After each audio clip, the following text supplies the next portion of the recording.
This is an AI-assisted video based on the Markluce project's public technical spec. It's a build-level look at how the bot decides a move, the architecture, not the strategy. One important boundary: the tuned exploit parameters are the project's edge and are deliberately withheld.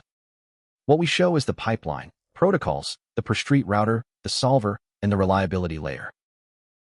Markluce is a small Python package wrapped around a vendored Rust CFR solver.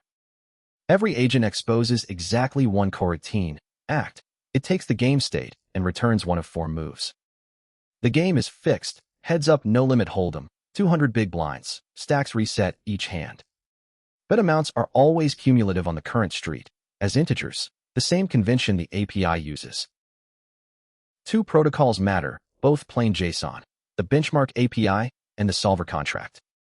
The API starts a hand and submits each action. Responses carry the legal actions, raise range, action history, and the AIVAT score. The solver contract is JSON in, JSON out. Send the board, both ranges, pot, stack, and history. Get back the hero hands solve strategy.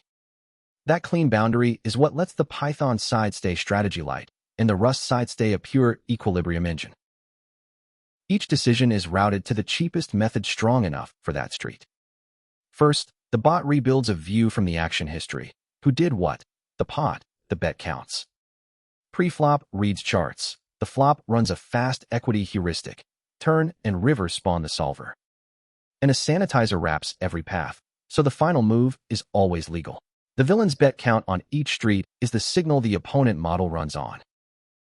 Heads up, 200 BB preflop is close to solved, so Markluce reads charts instead of solving live.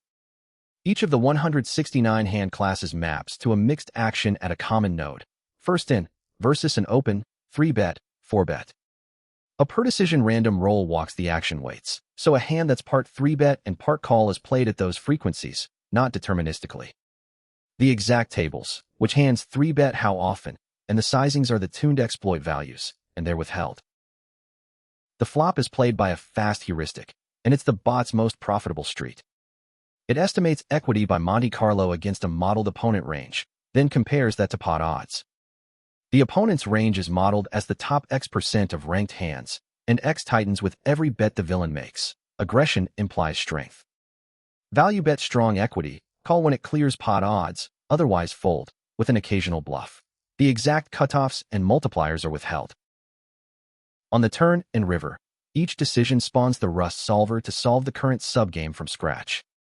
First, it rebuilds both players' ranges from the betting line, including the hero's actual hand. Then the key trick, it injects the opponent's exact observed bet size into the tree, instead of rounding it, killing action translation error. CFR returns a mixed strategy. Markluce drops tiny probability actions and samples 1. Any failure falls back to the heuristic, it never forfeits. Across tens of thousands of hands, the bot must never crash a hand or send an illegal action. The sanitizer is the last line of every path. A legal move passes, a bet is reclamped into range, else it falls back to check, call, or fold. Below every layer sits a simpler one, solver to heuristic to sanitizer, and concurrency limits with a timeout keep one slow solve from stalling the run. The principle: strategy lives in the upper layers, correctness in the lower ones.